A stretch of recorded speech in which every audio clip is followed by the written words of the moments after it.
आऊज़ुबिल्लाहि समील अलीम मिनश शैतानिर रजीम मिन हमज़िही व नफ़्ख़िही व नफ़्सिही रब्बी अऊज़ु बिका मिन हमज़ातिश शयातीन व अऊज़ु बिका रब्बी अन यहदुरून रब्बि इश्रह ली सदरी व यस्सिर ली अमरी वहलुल उक़्दतम मिन लिसानी यफ़क़हू क़ौली आमीन या रब्बल आलमीन। अल्हम्दुलिल्लाह, I welcome you all once again in this हलका। अल्हम्दुलिल्लाह, यहाँ पे बैठने का मकसद एक बार दोबारा कहते हैं ना कि रिन्यूअल होना चाहिए, तजदीद होनी चाहिए अपनी इंटेंशन की। हम यहाँ पे पता क्यों बैठे हैं, किस लिए बैठे हैं हम? What is our intention? हम यहाँ पे आते क्यों हैं? Let us ask ourselves. दीन सीखने के लिए आते हैं, और कोई तो पर्पस नहीं है। दीन सीखने के लिए आ रहे हैं ना, अल्हम्दुलिल्लाह। तो यहाँ पे देखें, हलका को यानी आप अगर आसानी से समझ लें, हलका कहते हैं द सर्कल ऑफ नॉलेज।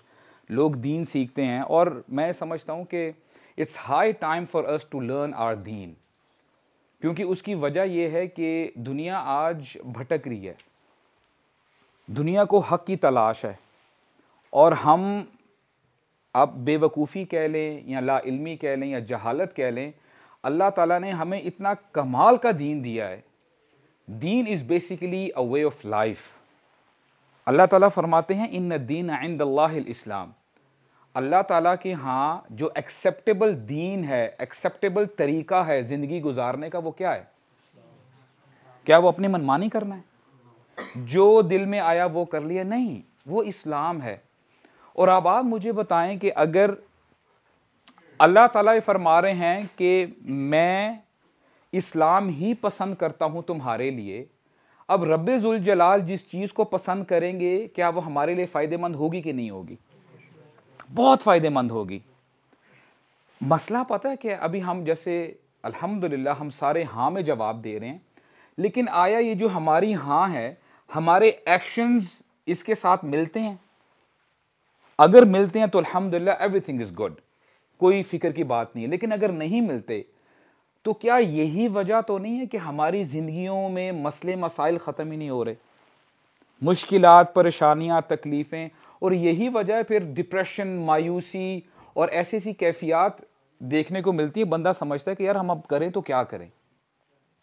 जितना बंदे का ताल्लुक होगा, रिलेशन होगा दीन के साथ, खुदा की कसम उठा के कहता हूं जिंदगी गुजारना उतना ही आसान हो जाएगा। और मैं ये आपसे अल्हम्दुलिल्लाह, दीन भी हमारा ये कहता है, I am the practical example of it. अल्हम्दुलिल्लाह, अगर आप मुझसे पूछते हैं, देखिए अल्हम्दुलिल्लाह यहाँ पे आई सी यंग फेसेस, सारे यंगस्टर्स यहाँ पे बैठे हुए हैं। मैं कोई, ठीक है, हमारे जो उसातिज़ा हैं, हमारे शयूख हैं, हमारे टीचर्स हैं, सिखाते हैं, अल्हम्दुलिल्लाह हम सीखते हैं। लेकिन वही बात आती है ना कि आपको मैं 1 घंटा ये रट लगा के रखूं कि मैंने फलां जगह से पिज़्ज़ा खाया था and pizza was delicious, pizza बड़ा अमेजिंग था, और मैं अगर 1 घंटा आपको ये बताता रहूं, आप बोलेंगे अबू साहब बस कर दो। आप उसको अप्रिशिएट कर ही नहीं सकेंगे तब तक जब तक आप खुद उसको टेस्ट ना कर लें। Isn't this the case? दीन का भी यही मिजाज है।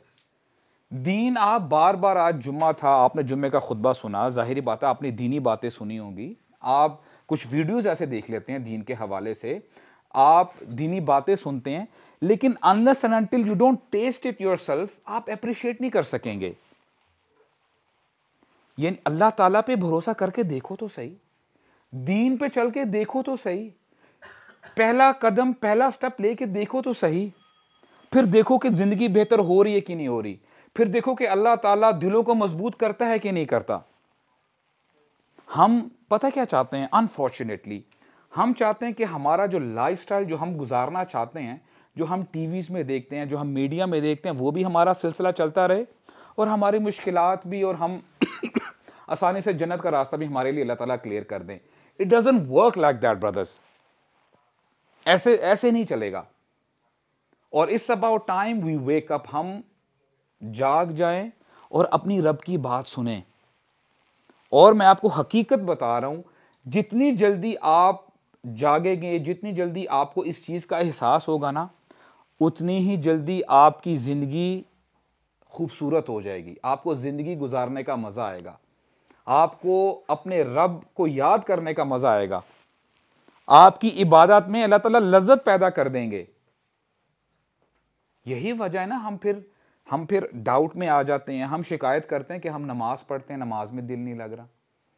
हम कुरान पढ़ते हैं, कुरान में हमारा पढ़ने का दिल नहीं चाहता। क्यों है? क्योंकि दिल के अंदर ईमान अभी जिस तरह उतरना चाहिए था वैसा उतरा नहीं है। और ये उतरता तब ही है जब अल्लाह ताला की बात हम मानेंगे। सिर्फ जुबान से नहीं कहना ला इलाहा इल्लल्लाह मुहम्मद रसूलुल्लाह, प्रैक्टिकली करके दिखाना है।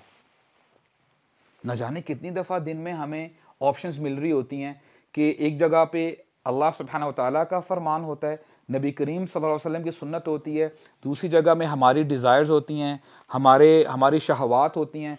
हम किसको प्रायोरिटी देते हैं? आया हम नमाज की तरफ लपकते हैं, हय्या अला सलाह हय्या अल फलाह की तरफ हम जाते हैं, या हम कहते हैं कि नहीं यार अभी पहले हम पढ़ लेते हैं, अपना प्रोजेक्ट कंप्लीट कर लें, एकदम फ्री होके। अभी देखो कंसंट्रेशन बार बार नहीं की जाती, फोकस करके अपना काम करेंगे, फ्री होके नमाज पढ़ लेंगे। आया हम ऐसे तो नहीं कर रहे? क्या हमने दीन को इतनी प्रायोरिटी दे के रखी है कि सारे काम पहले दुनियावी कर लो, फिर बाद में देखी जाएगी? और हम अपने आप को दिलासा दे रहे होते हैं अल्लाह ताला बड़े गफूर रहीम है, अल्लाह ताला मुआफ करने वाले हैं। दीन को सबसे ऊपर लेके आए, दुनिया को देखें दीन की ग्लासेस पहनते हुए, और देखिए आप देखिएगा कि आपको सब कुछ बड़ा क्लियर नजर आना शुरू हो जाएगा। तो इंशाल्लाह we are here for this purpose. आज का जो टॉपिक है, आप कहते हैं ना अबू साद यार क्या बातें कर रहे हो, क्या कुछ और रहे थे और अब जो है कोई और बात छेड़ दी है। बहरहाल टॉपिक की तरफ आते हैं। टॉपिक क्या था वैसे आज? अच्छा, कई लोग शर्मा रहे हैं मेरे ख्याल से। शर्मा क्यों रहे यार? आई मीन कम ऑन, शादी के ऊपर था। अच्छा, एक्चुअली ना होता क्या है जनरली, कोई दूसरा टॉपिक हो ना तो चेहरे उतरे हुए होते हैं और ऊँग आ रही होती है, अबू साहब जल्दी ख़त्म करो, आई मीन टाइम वीकेंड है, एंजॉय भी करना है, ऑलरेडी लेट हो चुके हैं, सर्दी की रातें हैं। तो माशाल्लाह जब इस किस्म का टॉपिक हो, माशाल्लाह ऑलरेडी मुझे तो हाउसफुल लग रहा है, राइट?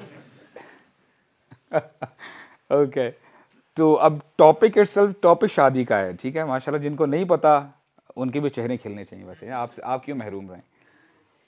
तो अच्छा हुआ क्या कि लास्ट सेशन में हम नहीं जो है बैठ सके, नहीं हम लोग जमा हो सके।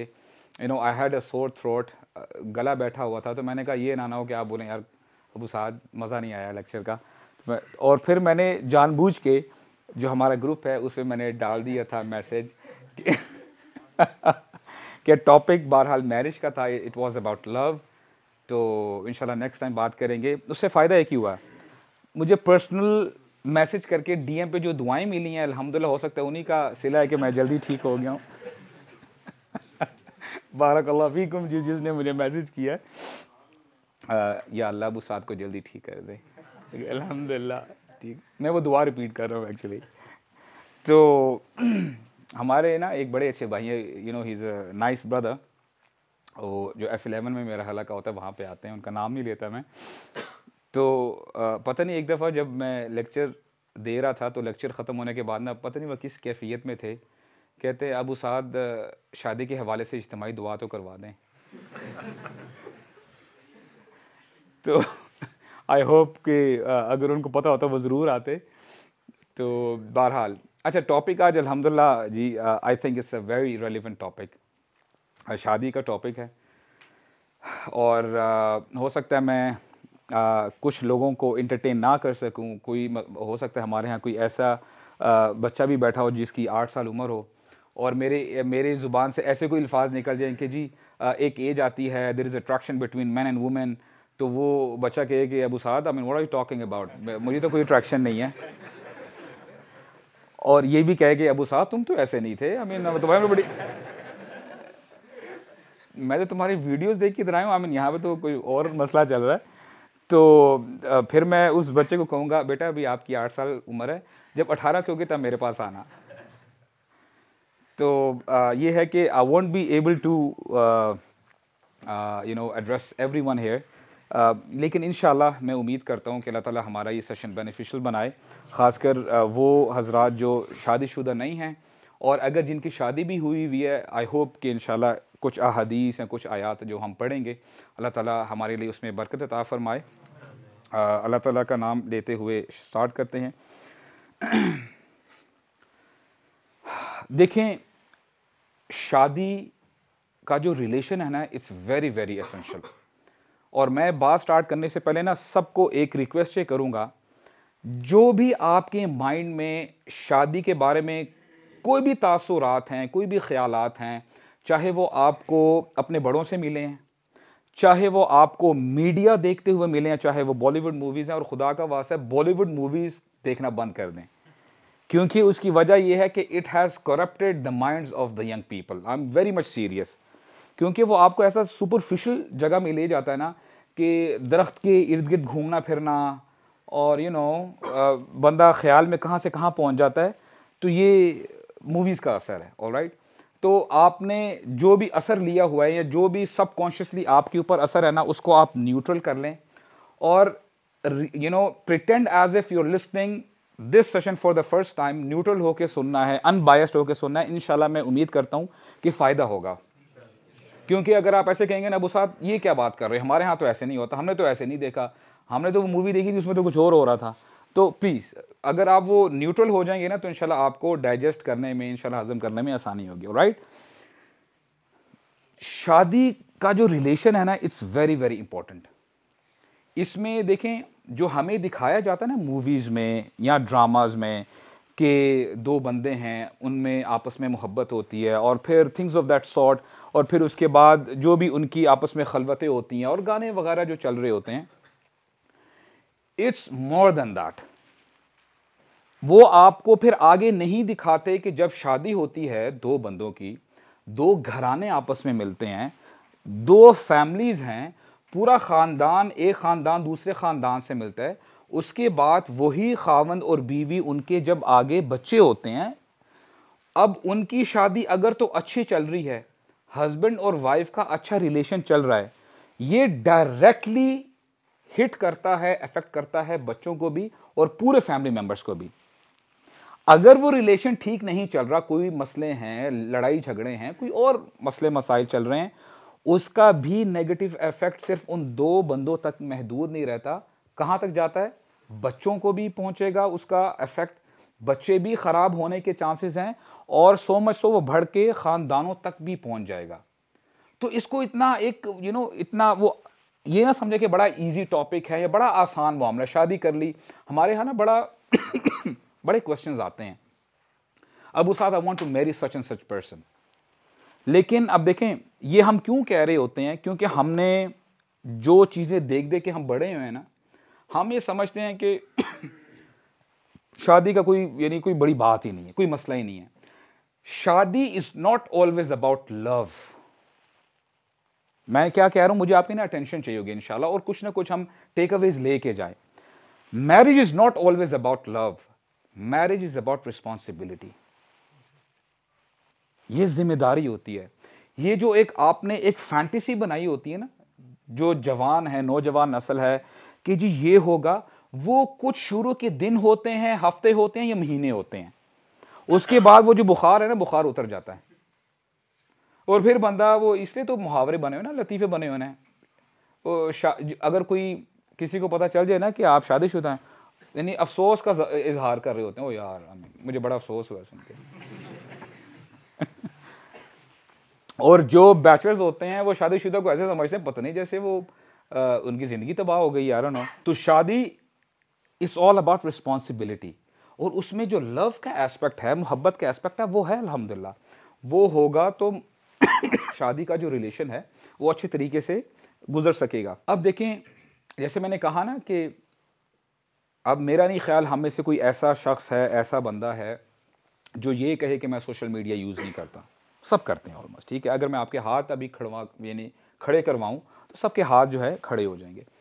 Everyone is using social media, और सोशल मीडिया देख लें, चाहे वो आप मेन स्ट्रीम मीडिया देख लें, टेलीविज़न देख लें, आप सेलिब्रिटीज़ को देख लें, या आप अपने घर से बाहर निकलते हैं, आप बिलबोर्ड्स देख लें।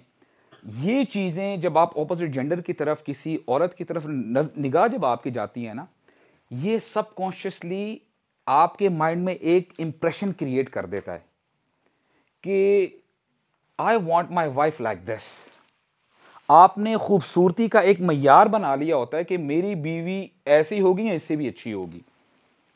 I am talking about physical terms, ठीक है, फिजिकल अपीयरेंस। और फिर होता क्या है कि वो जो कहते हैं ना कि कमी पूरी कर दी है मैट्रिमोनियल साइट्स ने। मैट्रिमोनियल साइट्स जानते हैं? मैट्रिमोनियल साइट्स नहीं जानते? बहुत सारी होंगी, आई डोंट नो, जहाँ पे लोग जाके जो है रिश्ते जाके भी देख रहे होते हैं, जो रिश्ते नहीं मिल रहे होते। तो वहाँ पे जब आप जाते हैं ना, तो वहाँ पे दे हैव क्रेजी एक्सपेक्टेशंस। अच्छा जी, लड़की है कौन से घराने से होनी चाहिए, लड़की की हाइट क्या है, डॉक्टर है, किस फैमिली की है, कौन से मुल्क में है, क्या पूरी।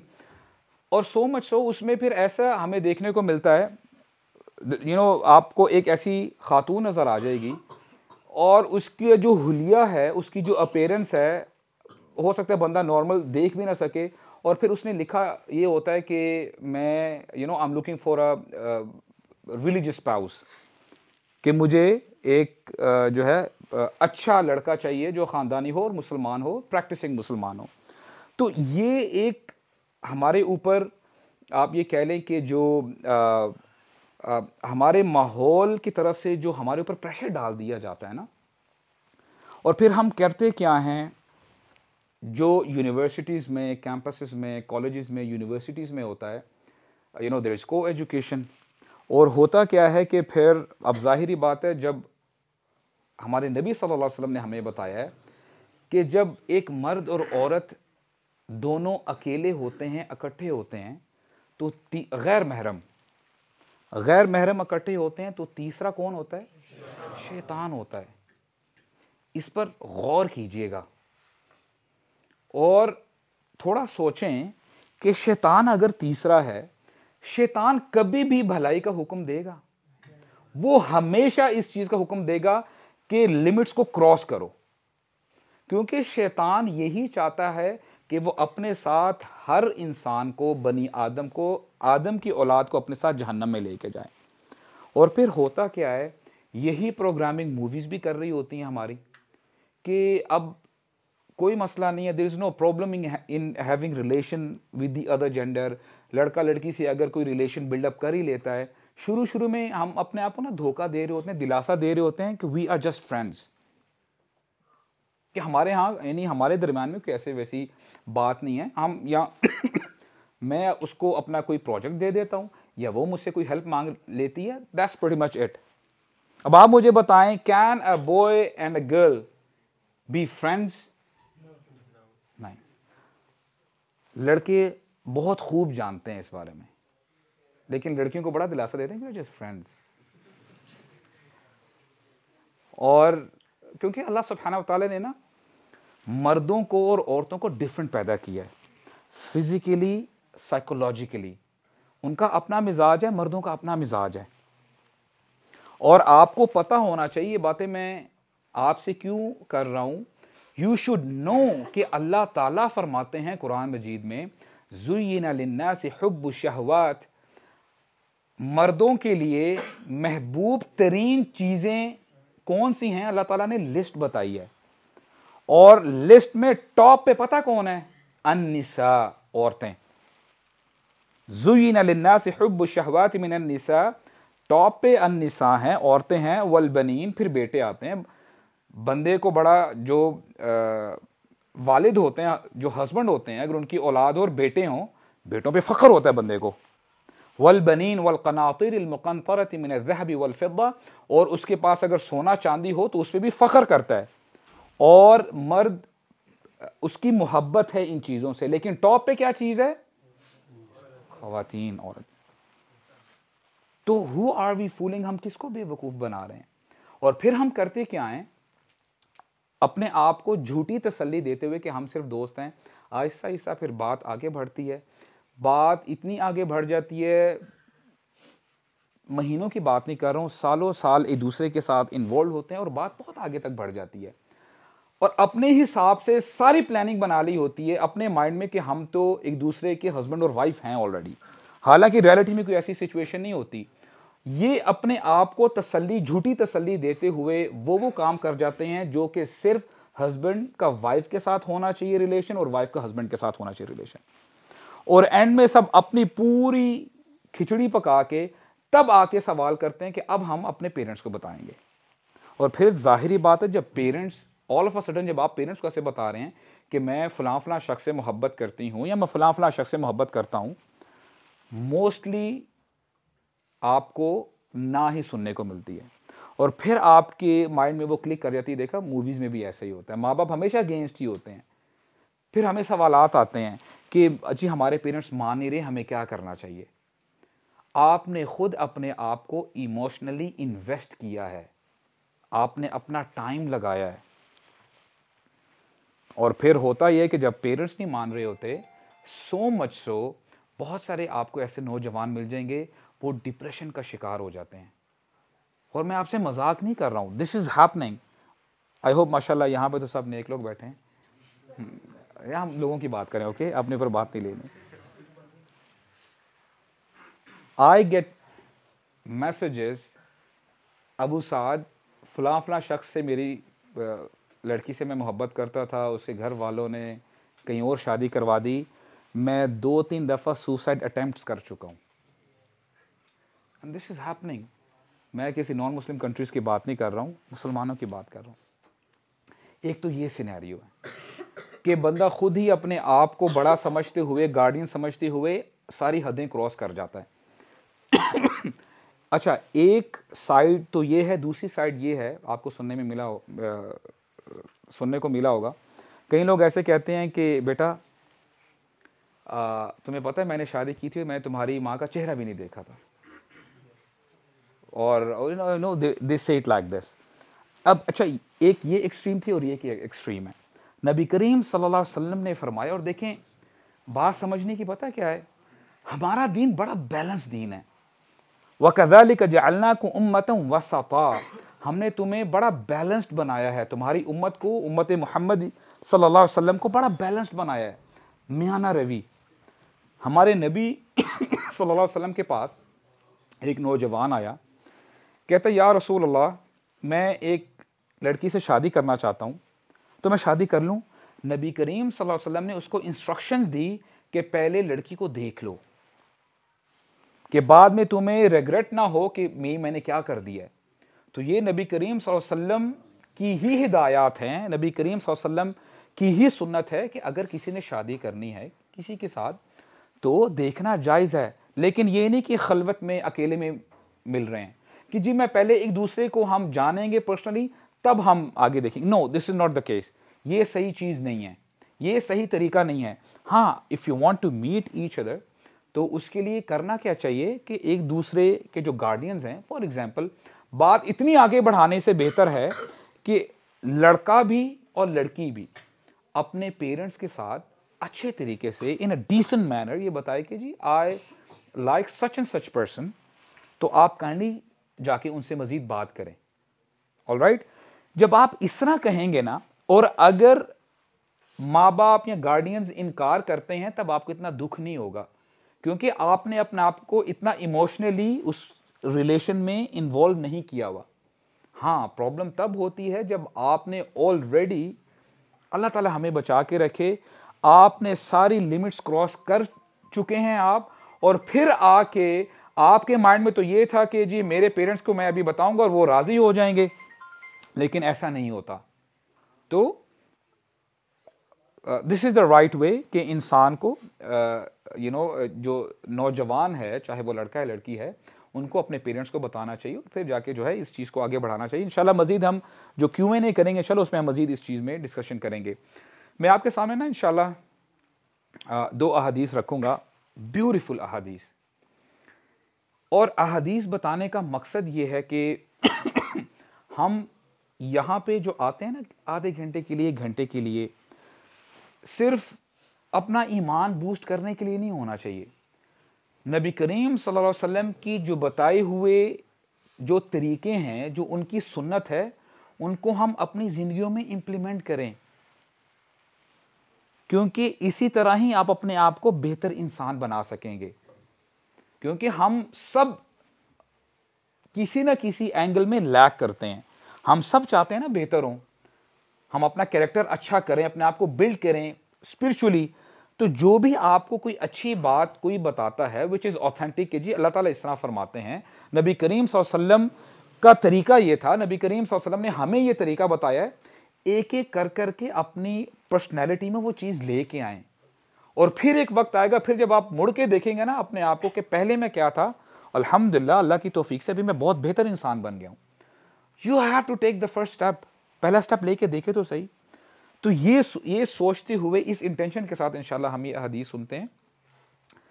पहली हदीस है मर्दों के लिए, कि मर्द अगर अप्रोच करना चाहते हैं किसी लड़की को या वो शादी करना चाहते हैं, तो तरीका हमारे दीन ने बताया। एंड सुभान अल्लाह, हमारा दीन बड़ा कमाल का दीन है ब्रदर्स। यहाँ तक कि एक यहूदी आता है, यहूदी एक सहाबी को कहता है कि तुम्हारा क्या अजीब दीन है। सहाबी ने फरमाया कि व्हाट्स द मैटर, क्या इशू है, क्या हुआ? कहते हैं बाकी चीज़ें तो वो तुम्हारे नबी बताते ही बताते हैं, ये कैसा दीन है कि तुम्हारे नबी तुम्हें बाथरूम जाने के और एग्जिट करने के एटिकेट्स भी बताते हैं। सुभान अल्लाह, गौर तलब बात है। इमेजिन करें हमारे दीन ने ये तक हमें बता दिया है कि बाथरूम किस तरह जाना है, उसके मैनर्स क्या हैं, इखलाक क्या हैं, क्या दुआ पढ़नी है, और जब निकलोगे कौन सा स्टेप बाहर देना है, सब कुछ हमारे दीन ने बता दिया है। तो क्या हमारे दीन ने हमारी रहनुमाई नहीं की होगी कि शादी कैसे करनी है, अगर ऑपोजिट जेंडर को अप्रोच करना है तो कैसे करना है? बिल्कुल किया है। नबी करीम सल्लल्लाहु अलैहि वसल्लम फरमाते हैं, और ये मुत्तफ़क़ुन अलैहि हदीस है। आप में से कौन कौन जानता है मुत्तफ़क़ुन अलैहि हदीस किसे कहते हैं? जी बताएं आप, इंशाल्लाह जी बताएं आप किसे कहते हैं? एग्जैक्टली वो हदीस जो सही बुखारी में भी आई है और सही मुस्लिम में भी आई है। तो इसकी सनद कुरान मजीद के बाद सबसे ज्यादा स्ट्रॉन्ग नरेशन, स्ट्रॉन्ग बात, स्टेटमेंट वो मुत्तफ़क़ुन अलैहि हदीस की होती है।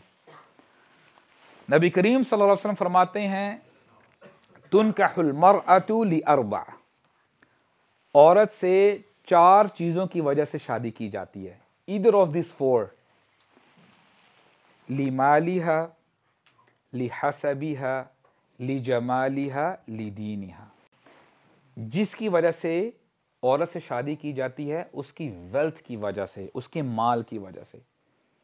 और ये हमें बड़ा कॉमन नजर आ रहा होता है। कहीं भी किसी शख्स को पता चल जाए, किसी लड़की की फैमिली को, कि ये लड़की वाले ठीक ठाक हैं फाइनेंशियली, अच्छा बाकी चीजें जैसी भी हैं देखी जाएंगी, let's go ahead. Isn't this the case? तो हमारा दीन बता रहा है कि एक तरीका तो यह है कि माल की वजह से लड़की से शादी की जाए। नंबर 2, लिहसबिहा, उसका हसब और नसब, उसकी लीनिएज क्या है। अगर हम मक्का की बात करें, वहां पर भी मुख्तलिफ कबीले थे। ठीक है, कुरैश की कबीले थे, बनु मखजूम है, बनु हाशिम है, बनु आदि है, बनु तेम है, बनु उमैया है। तो कई लोग हमें भी ऐसे मिल जाएंगे, वो कहेंगे हम अपने ज़ात या अपनी कास्ट के बाहर शादी नहीं करते, और वो अपने इस अकीदे में बड़े स्ट्रांग है, चाहे लड़का या लड़की जैसे मर्जी हो, हमने रिश्ता करना है तो सिर्फ अपने कबीले वालों के अंदर ही करना है, हम बाहर नहीं अपनी लड़की देंगे, या हम अपनी लड़की की शादी बाहर नहीं करेंगे। और लीनिएज में अगर आपको बताता चलूं, हसब और नसब में ये चीज भी शामिल है। मिसाल के तौर पे कोई ऐसा मशहूर शख्स है, या कोई ऐसा बादशाह गुजरा है, या कोई ऐसा शायर है, पोइट है, या कोई स्पोर्ट्समैन है, उसकी बेटी है मिसाल के तौर पे। अब जाहिर बात है उस बादशाह का या उस पोइट का, उस शायर का पूरी सोसाइटी में चर्चा होता है, वो जाने माने जाते हैं, और लोग फिर पसंद करते हैं, और नेचुरल इंक्लिनेशन होती है कि अच्छा वो उस शख्स की बेटी है। तो फिर बंदा बहुत कम सोचता है और कहता है कि अच्छा अगर उस शख्स की बेटी है तो फिर हमें शादी करने में कोई प्रॉब्लम नहीं है। तो हसब और नसब में ये चीज़ भी आती है। नंबर 3, ली जमालिहा, उसकी फिजिकल अपीयरेंस, उसकी खूबसूरती, और ये भी बहुत देखा जाता है, ये भी आम है। और आखिरी जो कंडीशन बताई हमारे नबी ने सल्लल्लाहु अलैहि वसल्लम, ले दीनिहा, उसकी दीन की वजह से उसकी शादी की जाती है, लड़की को देखा जाता है उससे शादी करने के लिए। अब हम रिपीट करते हैं और एक एक के ऊपर थोड़ी इंशाल्लाह हम लोग जो है ब्रीफली डिस्कशन करेंगे। What was the first one? माल।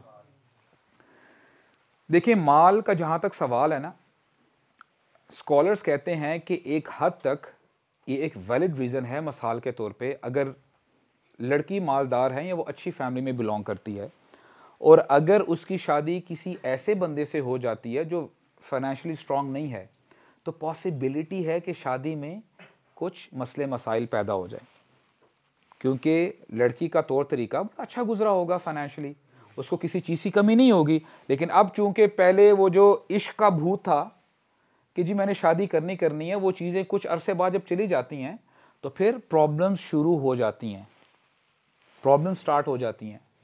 तो एक एंगल से अगर देखा जाए तो माल वैलिड रीज़न है, लेकिन अगर सिर्फ माल ही की वजह से उस लड़की से शादी की जाए या किसी लड़के से शादी की जाए, इफ़ आई आस्क यू, माल की जब बात आती है उसमें घर शामिल है, उसमें कैपिटल एसेट्स हैं, आपकी प्रॉपर्टी है, जो भी अल्लाह ताला ने आपको माल दिया है, आपके यानी स्टॉक एक्सचेंज में आपके शेयर्स हैं।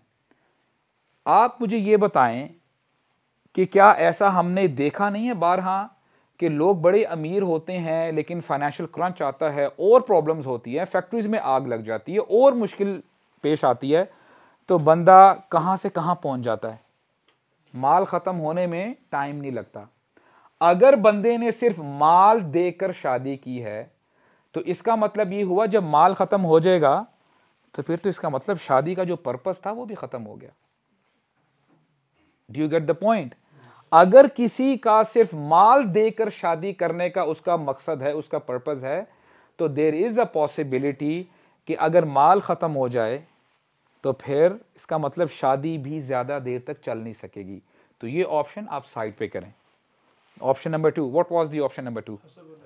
हसब और नसब। अब हमने जो बात की मिसाल के तौर पे एक बड़ा अच्छा कबीला है, बहुत अच्छी ज़ात है मिसाल के तौर पे, या किसी मारूफ मशहूर शख्स की बेटी है और वो शख्स बड़ा इज्जतदार समझा जाता है सोसाइटी में, लेकिन क्या ये गारंटी है कि उसकी बेटी भी वैसे ही अच्छी होगी? हो सकता है कि बंदा तो बड़ा परहेजगार हो, ईमानदार हो और बेटी टोटली ऑपोजिट हो, ये हो सकता है। तो ये भी ऑप्शन अगर हसब और नसब की बिना पे अगर किसी को देखा जा रहा है तो इसका मतलब ये है इससे भी शादी के फेलियर होने के ज्यादा चांसेस हो जाते हैं। Number 3, what was number 3? खूबसूरती। एंड सुभान Allah, this is very very important for you brothers. मैं आपको बताऊं, आज का नौजवान खूबसूरती दे के जो मयार हमने स्टैंडर्ड बना लिया है ना, बहुत जल्दी स्लिप हो जाता है। अगर आपने सिर्फ फिजिकल अपीयरेंस दे के कहा कि मैंने इसी लड़की से शादी करनी है, आप मुझे यह बताएं कि फिजिकल अपीयरेंस क्या हमेशा रहेगी? व्हाट इफ कुछ अरसे बाद द सेम गर्ल, वही आपकी जो बीवी है, if she puts on weight, 20 kilo ज्यादा हो गया, तब शादी कहां पे जाएगी? और मैं आपको बताऊं, दिस इज द रियलिटी। मैं आपको बताता चलूं, ये जो हमने एक फैंटेसाइज, जो एक हमने अपनी जिंदगी बना दी हुई है ना, जिस दुनिया में हम रहते हैं, उससे थोड़ा सा बाहर निकल के इमोशनली चीजों को एनालाइज मत करें प्लीज, रैशनली करें। कि अगर, क्योंकि देखिए शादी ये कोई जोक नहीं है, मजाक नहीं है, मैं आपको सीरियसली बता रहा हूं। तो इमोशनल एस्पेक्ट को साइड पे करें, रैशनल होके सोचें, संजीदा होके सोचें, सीरियस होके कि मैं चाहता क्या हूं, मैं अपनी शादी से, what is the outcome I want from my marriage, मैं क्या चाहता हूं शादी करके, मुझे आउटकम क्या मिलेगा, मैं अपनी जिंदगी में आगे कैसे चलूंगा। अगर आपने सिर्फ फिजिकल अपीयरेंस, उसकी ब्यूटी दे के शादी की है, गेस व्हाट, कल को जब शादी हो जाएगी, 2-3 बच्चे हो जाएंगे, द वाइफ, बीवी वेट पुट ऑन कर लेगी, तब आपकी शादी का क्या बनेगा? अगर फिजिकल अपीयरेंस ही आपकी पसंद थी तो अंदेशा है, ये डर है, तब आप अपनी बीवी से इतना अट्रैक्ट नहीं होंगे और फिर आपकी नजरें फिर दोबारा बाहर घूमने लग जाएंगी, सीरियसली, और फिर आप अपनी शादी से खुश नहीं होंगे। और एक मिसाल मैं आपको बता रहा हूँ, मिसाल के तौर पे अगर वही आपकी बीवी खाना पकाते पकाते, अल्लाह ना करे किसी शख्स की बीवी हो, खाना पकाते पकाते उसके चेहरे पे कोई मसला हो जाए, उसके हाथों पे कोई मसला हो जाए, या कोई और मसले मसाइल हो जाए फिजिकली, अगर आपने क्राइटेरिया ही वही रखा हुआ है तो फिर वो मोहब्बत कहाँ जाएगी? तो शादी फिर ज़्यादातर एग्जिस्ट नहीं कर सकेगी, मसले मसाइल आएंगे। तो चौथा क्या बताया हमारे नबी ने सल्लल्लाहु अलैहि वसल्लम? वदीनिहा, अल्लाहु अकबर। ये तीनों चीज़ें जो हमने डिस्कस की है ना, माल, हसब, जमाल, ब्यूटी, ये सारी चीज़ें ख़त्म हो जाने वाली हैं ब्रदर्स। सोचें ज़रा, अपने आप से सोचें, अपने अपने दिल में सोचें, ये सब चीज़ें ख़त्म हो जाने वाली हैं। हमारे नबी सल्लल्लाहु अलैहि वसल्लम ने कितना रियलिस्टिक प्रैक्टिकल हमें सोल्यूशन बताया है।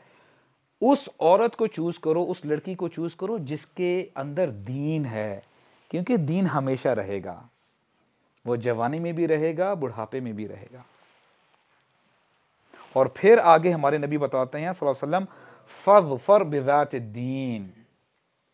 अब यहां पे थोड़ा सा हम रुकते हैं। हमारे नबी हमें कभी भी गलत गाइड करेंगे? आस्क योरसेल्फ ब्रदर्स, नहीं करेंगे ना? तो हम फिर क्यों अमल नहीं करते उनकी सुन्नत पे?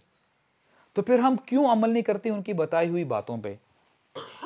हमारे नबी ने हमें इंस्ट्रक्शन दी है सल्लल्लाहु अलैहि वसल्लम, उस लड़की को चूज करो जिसके अंदर दीन है, जिसके दिल में दीन है, वो दीन को प्रायोरिटी देती है। फज़फर बिज़ात दीन, चूज द ऑप्शन ऑफ दीन, दीन को चूज करो। इससे होगा क्या? बड़ा जबरदस्त अंदाज है।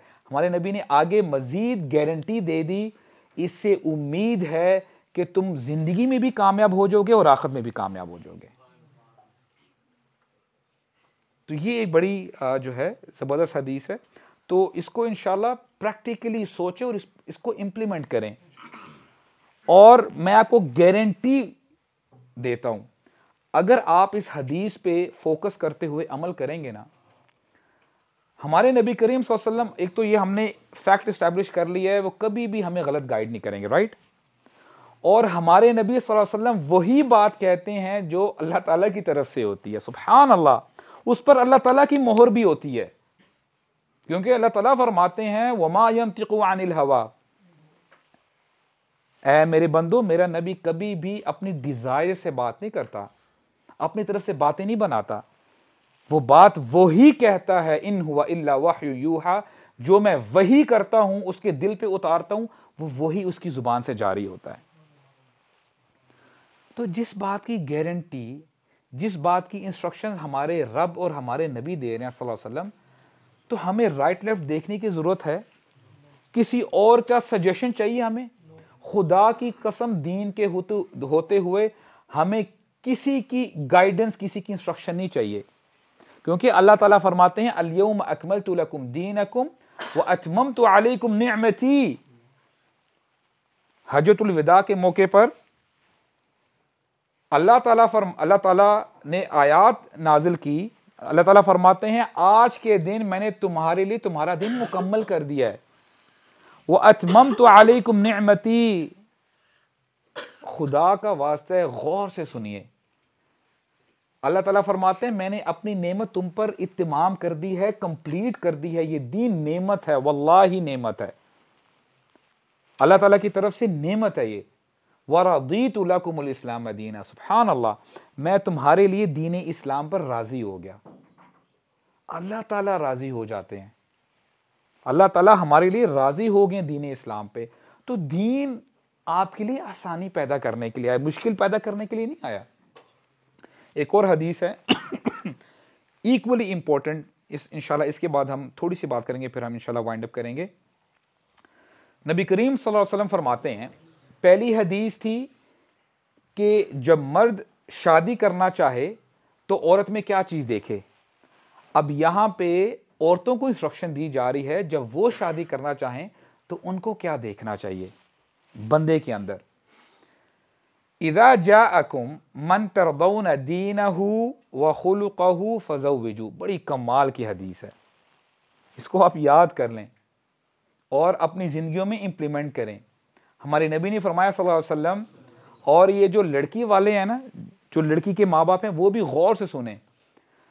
हमारे नबी बता रहे हैं सल्लल्लाहु अलैहि वसल्लम, अगर तुम्हारे पास कोई शख्स आए, कोई नौजवान आए, कोई मर्द आए जिससे तुम राजी हो उसके दीन पर, और एक और चीज बड़ी जबरदस्त कमाल की ऐड की है, वह खुलुक़हु, और उसके इखलाक पर तुम राजी हो, फज़व्विजूहु, तो फिर तुम उस शख्स के साथ अपनी बेटी की शादी कर दो। और यहां पे इशारा ये है कि ये नहीं बताया, देखें ये जो इखलाक का एस्पेक्ट है औरतों के बारे में, ये आपने नहीं फरमाया सल्लल्लाहु अलैहि वसल्लम, मर्दों को ज्यादा जरूरत है कि अपने इखलाक अच्छे करें। दीन सिर्फ काफी नहीं है, दीन इखलाक के बगैर इनकम्प्लीट है। और हमारे नबी ने हमारे नबी ने सल्लल्लाहु अलैहि वसल्लम ये भी नहीं फरमाया कि दीनुहा व खुलुक़हा, यानी लड़कियों के लिए बात नहीं की, मर्दों को एड्रेस किया है कि अगर तुम्हारे पास कोई नौजवान आए जो दीन वाला हो, दीनदार हो और इखलाक का बेहतरीन हो, उसके इखलाक बड़े अच्छे हों, तो अपनी लड़कियों की, अपनी बेटियों की शादी कर दो। क्योंकि हो सकता है कि apparently on the face of it बंदा बड़ा परहेजगार लग रहा हो, दाढ़ी भी हो, नमाजें भी पढ़ता हो, लेकिन हो सकता है जब यही शख्स जब अपने घर जाता है, गाली गलोच करना, गुस्से में आ जाना, और बच्चे डर के मारे भाग रहे हैं कि देखो अब्बा जी आ गए हैं। दीन ऐसा तो नहीं है। दीन ने हमें ये तो नहीं सिखाया कि आपसे बंदे डरने लग पड़े। और वाकया यह है, दिस इज द रियलिटी, जो बंदा दिल पे चलने शुरू हो जाता है ना, इट इज एज इफ के हंसना उस पर हराम हो गया, वो मुस्कुरा नहीं सकता। अब ये क्या बात हुई? नबी करीम सल्लल्लाहु अलैहि वसल्लम के इखलाक ऐसे हैं, बस्सामन दहाकन आपके बारे में आया सल्लल्लाहु अलैहि वसल्लम। बस्सामन का मतलब यह है he used to laugh always, हमेशा उनको हंसते हुए लोग पाते थे, और सिर्फ खुद नहीं मुस्कुराया करते थे, आप सल्लल्लाहु अलैहि वसल्लम के इर्द गिर्द जो भी लोग होते थे ना, आप सबको हंसाया करते थे। सुभान अल्लाह, इतनी जबरदस्त पर्सनालिटी थी आपकी सल्लल्लाहु अलैहि वसल्लम की। तो ये सुन्नत कहां गई? जो इस्लाम को फॉलो कर रहे हैं, ये इस सुन्नत पे क्यों नहीं अमल करते हम लोग? देखें, दीन जो हमें बताया गया ना कि नमाज पढ़ो, रोजे रखो, ज़कात अदा करो, दीन सिर्फ इसी चीज का नाम नहीं है। वो वाकया क्या हमें याद नहीं है जहां पे हमें ये बताया कि एक खातून थी, नमाजों में बहुत अच्छी थी, तहज्जुद भी पढ़ा करती थी, रोजे भी रखा करती थी, चैरिटी सदका भी किया करती थी, लेकिन अपने पड़ोसी को गाली गलोच भी दिया करती थी। पता है हमारे नबी सल्लल्लाहु अलैहि वसल्लम ने क्या फरमाया? ला खैरा फीहा, उस औरत में किसी किस्म की खैर नहीं है, हिया फिन्नार, और वो जहन्नम में जाएगी। कहां गई वो नमाजें? क्योंकि नमाज बंदा पढ़ता है अपने कैरेक्टर को बेहतर करने के लिए, अपने इखलाक को अच्छा करने के लिए, अपने दिल को नरम करने के लिए। तो दीन हमारे लिए आसानी पैदा करने के लिए आया, हमारे दिलों को नरम करने के लिए आया। और एक शख्स आया सवाल करने के लिए नबी करीम सल्लल्लाहु अलैहि वसल्लम से कि मैं अपनी बेटी की शादी करना चाहता हूँ, फलां फलां शख्स के साथ मैं क्या शादी करवा दूँ उसकी, अपनी बेटी की। तो हमारे नबी ने सल्लल्लाहु अलैहि वसल्लम नसीहत की, इसको आप गीबत नहीं कह सकते, नसीहत की कि उस शख्स से शादी मत करवाना। क्यों? ला यदउ अल असा अन आतिक़िही, जिसका मतलब ये है, आसा आपको पता है ना, स्टाफ को कहते हैं, स्टिक को कहते हैं, आतिक कहते हैं अपने गले, यानी आप अपने शोल्डर से, कि वो छड़ी अपने शोल्डर से, अपने कंधे से नीचे करता ही नहीं है। तो उलमा ने इसके दो मफहूम बताए हैं। एक तो ये है कि ये बंदा हमेशा सफ़र पे ही रहता है, जो कि शादीशुदा मर्द और औरत के लिए अच्छा नहीं है ज़्यादा सफ़र करना। अगर मर्द ज़्यादा देर तक बाहर रहता है, महीनों महीनों घर नहीं आता, तो इससे अजियत होती है दोनों को। सेकेंडली, कि ये शख्स अपनी बीवी को मारेगा, फिर कि ये गुस्से में ज़्यादा जल्दी आ जाता है। इसीलिए एक शख्स आया ना नबी करीम सल्लल्लाहु अलैहि वसल्लम के पास और कहता है कि या रसूल अल्लाह, आप मुझे वसीयत करें, मुझे कोई अच्छी बात बताएं कि जिससे मैं अपने इखलाक बेहतर कर सकूं। आप सल्लल्लाहु अलैहि वसल्लम ने फरमाया ला तग़ज़ब, गुस्सा मत करो। और बंदा फिर अपने दिल में सोचता रहा कि ठीक है, अच्छा मैं गुस्सा करता हूँ कि ठीक है मैं अब गुस्सा नहीं करूँगा। उसने फिर दूसरा सवाल किया, क्योंकि नबी करीम सल्लल्लाहु अलैहि वसल्लम के पास कोई शख्स है तो ये अपॉर्चुनिटी बार बार थोड़ी मिलेगी। सुभान अल्लाह, या रसूल अल्लाह मुझे और वसीयत करें ताकि मैं अपने आप को बेहतर बना सकूं। आप सल्लल्लाहु अलैहि वसल्लम ने फिर रिपीट किया, ला तग़ज़ब, ए बंदे गुस्सा मत कर। और फिर तीसरी दफा उस बंदे ने पूछा, हो सकता है अभी मुझे कोई नई बात पता चलेगी ताकि मैं उसको फॉलो करूं। आप सल्लल्लाहु अलैहि वसल्लम ने उसके पूछने पर फिर फरमाया, ला तग़ज़ब, गुस्सा मत कर। 3 दफा वही जवाब दिया। तो इसका मतलब क्या था, वो उस बंदे के अंदर बड़ा गुस्सा था। तो हो सकता है कि बंदा बड़ा दीनदार हो लेकिन शॉर्ट टेम्पर्ड हो। तो इसका हल ये भी है कि किसी से शादी करवानी हो ना बंदे से, उसको थोड़ा सा गुस्से में पहले दिलवाएं, देखें कि उसका रिएक्शन क्या होता है। फिर बंदा जो है अगला स्टेप ले। एंड दिस, और ये स्ट्रैटेजी अपनाई जाती थी बैक इन द डेज।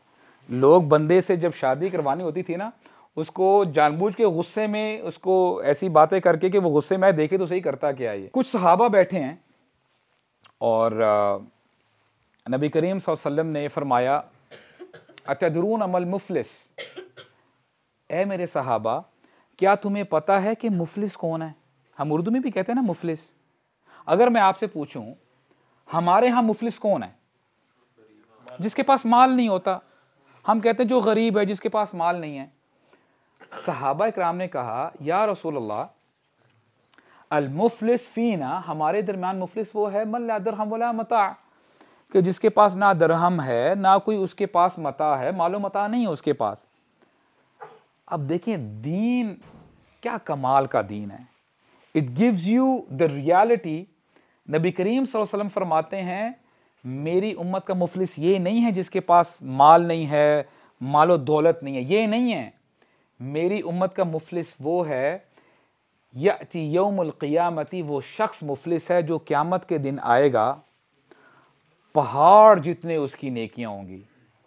उसने याती यौमुल क़ियामा बिसलातिन व ज़कातिन व सियामिन, उसने नमाजें पढ़ी होंगी रातों को जाग जाग के, उसने रोजे रखे होंगे रमजान के, और उसने ज़कात दी होगी, चैरिटी की होगी। लेकिन होगा क्या, वक़द शतम हादा वक़ज़फ़ हादा, उसने किसी को गाली भी दी होगी, किसी की गीबत भी की होगी, किसी पर अपना गुस्सा भी उतारा होगा। तो होगा क्या, अब वो तो क़यामत का दिन है, बदले का दिन है। जिस जिस शख्स को इसने अजियत पहुंचाई होगी, होगा क्या कि इसकी नेकियां, जितना इसने गुनाह किया होगा, इसकी नेकियां उठा उठा के उनके बैलेंस में डाल दी जाएंगी। यहां तक कि इस शख्स की नेकियां उठा के दूसरों के अकाउंट में डाल दी जाएंगी, यहां तक कि देते रहेंगे, इसकी सारी नेकियां खत्म हो जाएंगी और लाइन अभी भी बाकी होगी। बदला लेने वाले अभी भी बाकी होंगे। तो होगा क्या, उनकी बुराइयां इसके पलड़े में डाल दी जाएंगी, इसके मीज़ान में डाल दी जाएंगी, और फिर इसकी बुराइयों का, गुनाहों का पलड़ा भारी हो जाएगा और इसको औंधे मुंह घसीटते हुए जहन्नम में फेंक दिया जाएगा। ये है मेरी उम्मत का मुफलिस। कहाँ गई नमाजें, कहाँ गए रोजे? अपने इखलाक को बेहतर बनाएं। और एक जो दुआ है, इसकी वीकनेस है लेकिन बहरहाल ये पढ़ी भी जा सकती है। जब आप मिरर देखते हैं, शीशा देखते हैं, तो क्या दुआ सिखाई गई है? अल्लाहुम्मा अंत हसनत खल्क़ी अहसन खुलक़ी। सुभान अल्लाह। असल खूबसूरती बाहर की खूबसूरती नहीं होती, दिल खूबसूरत होना चाहिए बंदे का, दिल अच्छा होना चाहिए, पाक होना चाहिए। ऐ अल्लाह, जैसे आपने मुझे खूबसूरत बनाया है फिजिकली, मुझे अंदर से भी खूबसूरत कर दें। फ़हस्सिन खुलुक़ी। और ये दुआ पढ़ा करें। असल हुस्न अंदर का हुस्न है, आपके दिल का हुस्न है। इसको बेहतर बनाने की कोशिश करें। और कुछ स्टेप्स हैं शादी के हवाले से, मैं वो आपके सामने रखना चाहूँगा इंशाल्लाह। उसके ऊपर फिर Q&A में बात कर लेंगे। सलातुल इस्तिखारा कर सकते हैं, इस्तिखारा के हवाले से इंशाल्लाह वो आप मुझे याद करवा दीजिएगा, क्वेश्चन एंड आंसर सेशन में मैं आपको बता दूंगा कि what is the right way. लेकिन बात ये आती है कि you know it's kind of funny, it's very ironic कि द आयरनी इज़ कि हमारे यहाँ ना बड़े अजीब कॉन्सेप्ट्स पाए जाते हैं इस्तिखारा की जब हम बात करें तो। मिसाल के तौर पर पहले तो बात यह है कि हमें इस्तिखारे का तरीका नहीं आता, और उसमें होता क्या है कि हमने चूँकि क्राइटेरिया कुछ ऐसे बना लिए होते हैं कि हमें जी लड़की ये होनी चाहिए, उसमें ये क्वालिटीज़ होनी चाहिए, ये चीज़ें होनी चाहिए। पहले तो हमें परफेक्ट मैच नहीं मिल रहा होता, और अगर अल्लाह ताला खैर करे मिल भी जाता है तो उस पर हमें अगर इस्तिखारा भी करना पड़ जाता है तो फिर होता क्या, ये एक सच्चा वाक़या है। बड़ी मुश्किल से लड़की वाले मान नहीं रहे थे कि हमने लड़की की शादी जो है ना, हमारी बच्ची डॉक्टर है तो हम डॉक्टर के साथ ही शादी करेंगे। तो जी यानी अल्लाह ताला खैर करे, फिर बड़ी मुश्किल से एक डॉक्टर लड़का मिल जाता है। तो अब जी इस्तिखारे की बारी आती है। अब इस्तिखारा लड़की करती है, और रात को जब इस्तिखारा करती है सुबह वो इमाम साहब को कॉल करती है रोते हुए, शेख मेरा इस्तिखारा बड़ा ख़राब आया है। तो शेख परेशान हो जाते हैं, अल्लाह ताला खैर करे, कोई लड़कों वालों ने कुछ कह दिया है, कोई क्या मसले मसाइल हुए हैं, दोबारा बताओ अमीन हुआ क्या है। शेख इस्तिखारा मेरा बड़ा बुरा आया, बड़ा अजीब आया है। तो शेख ने बोला हुआ क्या है। कहते हैं कि मैं जब रात को सोई इस्तिखारा करके तो मैंने तकिए के नीचे ना, हमारे यहाँ होता ही है कि 3-3 पर्चियाँ रख देते हैं, 3 में हाँ लिखा होता है, 3 में नहीं लिखा होता है। तो मेरी पर्ची नहीं वाली निकल आई है, अब क्या करें। तो हमारे यहाँ ऐसे कॉन्सेप्ट्स भी हैं, और हमारे यहाँ ऐसे भी हैं कि ख्वाब आएगी, ख्वाब में कुछ रंग नज़र आएंगे। सुना है आप लोगों ने? माशाल्लाह। अच्छा, कभी ऐसा भी सुनने को मिलता है कि पता नहीं कोई बंदा जब सालन बना रहा होता है कोई शक्ल आ जाएगी उसमें। आमीन, सुभान अल्लाह। इस्तिखारा ये नहीं है, ऑलराइट। तो इस्तिखारा सही तरह करें इंशाल्लाह। वो जो है मज़ीद 5 मिनट लग जाएंगे इस्तिखारा बताने के लिए इंशाल्लाह। जैसे मैंने कहा ना, क्वेश्चन आंसर सेशन में हम जो है वो बात कर लेंगे। एक हदीस है इंशाल्लाह, उसके साथ एक वाक़या वो मैं आपके साथ शेयर करना चाहता हूँ। It's very emotional. नबी करीम सल्लल्लाहु अलैहि वसल्लम ने बताया शादी के हवाले से कि देखें, शादी अगर कोई शख्स चाहता है ना शादी का रिलेशन स्टेबल रहे, लॉन्ग लाइफ चलता रहे, तो हमने क्या सीखा है, दीन होना चाहिए और इखलाक होना चाहिए। और फिर मज़ीद हमारे नबी ने बताया सल्लल्लाहु अलैहि वसल्लम और क्या क्वालिटीज़ होनी चाहिए हस्बैंड में और वाइफ में। आप सल्लल्लाहु अलैहि वसल्लम फरमाते हैं, रहिमल्लाहु इमराअन, अल्लाह ताला उस नौजवान पे, उस मर्द पे, उस खावन पे रहम करे। अब देखिए सुभान अल्लाह, कौन दुआ दे रहे हैं? नबी करीम सल्लल्लाहु अलैहि वसल्लम दे रहे हैं। उस नौजवान पे, उस हस्बैंड पे अल्लाह ताला रहम करे। वो कौन है और वो क्या करता है? क़ाम मिनल लैल, वो रात को उठता है, जागता है नींद से। व अयक़ज़ इम्रअतहु फसल्ला, वो अपनी बीवी को उठाने की कोशिश करता है। नमाज, रात को नमाज पढ़ने के लिए उसकी बीवी सो रही होती है और उसको उठाने की कोशिश करता है, और वो नहीं उठ पाती तो वो करता क्या है, वो वाटर, पानी स्प्रिंकल करता है उसके ऊपर, और फिर वो उठ जाती है और दोनों फसल्ला, दोनों तहज्जुद की नमाज इकट्ठे पढ़ते हैं। और फिर आप सल्लल्लाहु अलैहि वसल्लम ने फरमाया, यही स्टेटमेंट रिपीट की बीवी के लिए, रहिमल्लाहु इमराअतन, अल्लाह ताला उस बीवी पे भी रहम करे, उस औरत पे, क़ामत मिनल लैल, रात को जागती है तहज्जुद के लिए, क़ियामुल लैल के लिए, व अयक़ज़त ज़ौजिहा लिस्सला, और फिर अपने खावंद को उठाने की कोशिश करती है। खावंद शुरू में तो नहीं उठता, लेकिन she sprinkles water on him, उसके ऊपर छींटे फेंकती है और फिर वो उठ जाता है और दोनों मिलके नमाज पढ़ते हैं।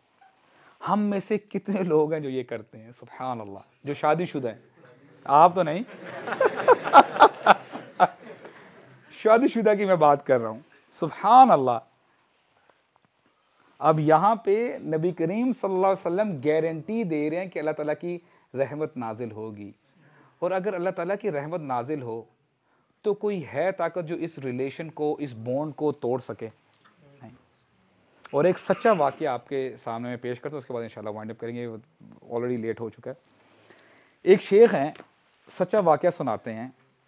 कहते हैं कि एक नौजवान था, फाइनेंशियली हालात बेहतर नहीं थे, तो हुआ क्या कि वो किसी मिडल ईस्ट कंट्री में गया कमाई करने के लिए, और बहुत साल उसको लग गए, कमाता रहा, अल्लाह ताला ने बरकत अता फरमा दी, हालात बेहतर हो गए फाइनेंशियली। तो उसने क्या किया, कुछ साल बाद अपने वालिद को कॉल की और कहता है कि अब्बा जान, अल्हम्दुलिल्लाह I am stable now, financially stable, तो आप मेरे लिए कोई लड़की का इंतखाब करें, मैं शादी करना चाहता हूँ।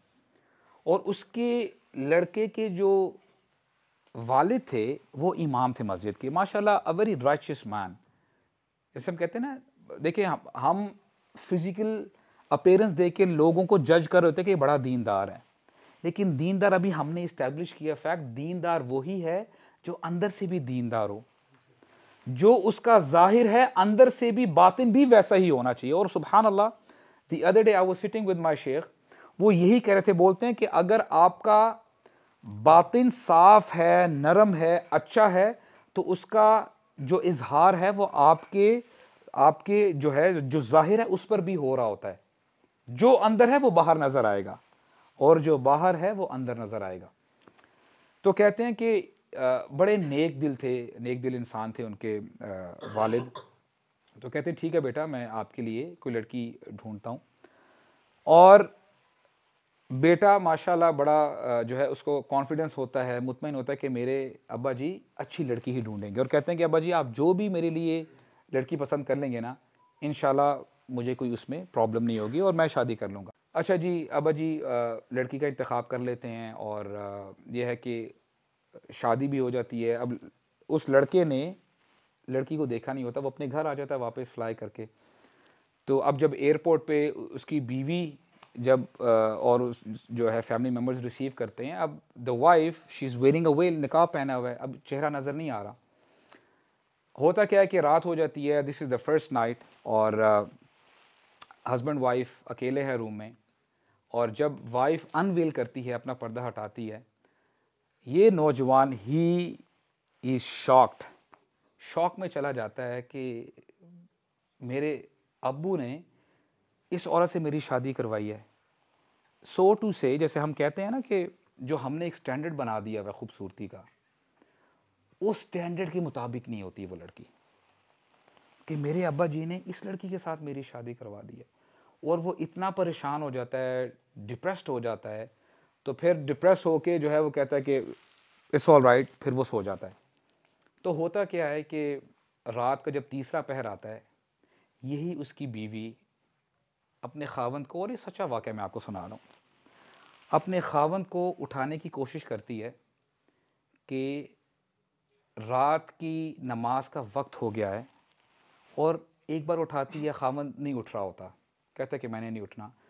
फिर कोशिश करती है उसको उठाने की, फिर नहीं उठ रहा होता, और फिर तीसरी दफ़ा पानी लेके आती है और उसके ऊपर छींटे फेंकती है, स्प्रिंकल करती है, जिससे वो उठ जाता है।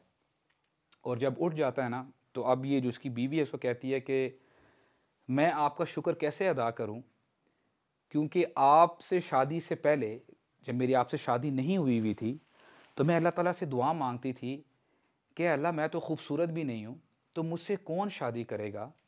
और मैंने नबी करीम सल्लल्लाहु अलैहि वसल्लम की हदीस सुनी थी, रहिमल्लाहु इमराअन, अल्लाह ताला उस मर्द पे, उस हस्बैंड पे रहम करे, काम मिनल लैल, रात को जो उठता है, व अयक़ब अहलहू, और अपनी बीवी को उठाता है और पानी की छींटे फेंकता है, और फिर वो दोनों नमाज इकट्ठे पढ़ते हैं।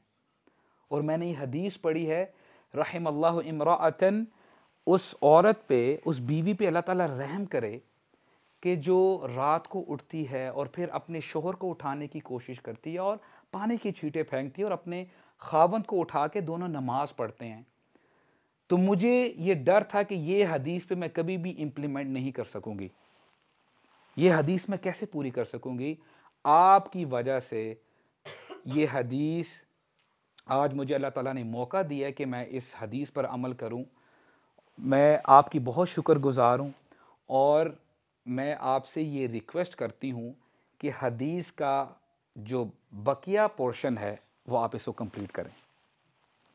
और हस्बैंड यही करता है, और वो अपनी आप बीती सुना रहा है। कहता है कि फिर मैं उठा, मैंने नमाज पढ़ाई, और कहता है खुदा की कसम जैसे ही मैंने सलाम फेरा और अपनी बीवी की तरफ मैंने अपनी निगाह जमाई, कहता है खुदा की कसम मुझे अपनी बीवी से ज़्यादा पूरी दुनिया में कोई औरत उससे ज़्यादा खूबसूरत नहीं लगी उसके बाद। क्योंकि दिलों में जो मोहब्बत है ना, मोहब्बत ये अल्लाह ताला डालते हैं। ये जो हम देखते हैं, ऑब्जर्व कर रहे होते हैं ना, दिस इज सब्जेक्टिव ब्रदर्स। किसी को कुछ पसंद होता है, किसी को कुछ पसंद होता है। जो अल्लाह ताला को पसंद है, जब इंसान उसको पसंद करने लग जाए ना, तो अल्लाह ताला उसकी सारी बिगड़ी बना देते हैं। और शैतान हर दिन बैठता है, अपनी मजलिस कायम करता है, और वो पूछता है अपने चेलों से कि अच्छा तूने क्या किया। वो कहता है कि जी मैंने माँ बाप का नाफरमान बना दिया इसको। अच्छा ठीक है तुम बैठ जाओ, ठीक है बड़ा तूने काम किया, बिठा देता है। फिर कहता है कि तुमने क्या काम किया। कहता है कि जी मैंने कत्ल किया है, तुम भी बैठ जाओ। फिर एक चेला उसका खड़ा होता है, वो कहता है कि मैंने मियाँ बीवी में लड़ाई करवाई है। अब ये जो इब्लीस है, इसके कान खड़े होते हैं। कहता है क्या कहा तूने। कहता है कि मैंने मियाँ बीवी में लड़ाई करवाई है। तो कहता है शाबाश, इधर आओ। उसको अपने साथ अपने अर्श पे बैठाता है, जो उसकी सीट होती है, और उसको ताज पहनाता है कि देखो इसने काम किया है।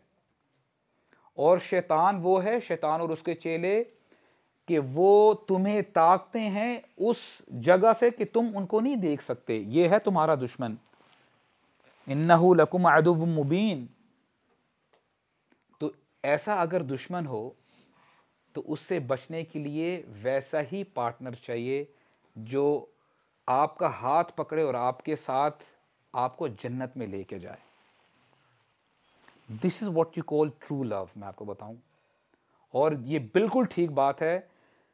जो हकीकी मोहब्बत होती है ना, इट नेवर डाइज, वो कभी मरती नहीं है। क्योंकि दो शख्स जब अल्लाह ताला के लिए मिलते हैं ना इस दुनिया में, और उनका मकसद ही ये होता है कि हमने अल्लाह ताला को खुश करना है, हमने इस्लाम पे चलना है, और हमने एक दूसरे को सपोर्ट करना है। और एक अगर कमज़ोर हो भी रहा होता है तो उसको सपोर्ट करते हैं कि नहीं अभी नहीं, इतनी जल्दीबाजी नहीं हारनी। और वो लेके जाते हैं, और वो इस दुनिया में भी एक दूसरे का सहारा बनते हैं, और जन्नत में भी एक दूसरे का सहारा बनते हैं। अल्लाह ताला हमें समझने की तौफीक अता फरमाए। बारकल्लाहु ली व लकुम। अस्सलामु अलैकुम रहमतुल्लाहि व बरकातुहू।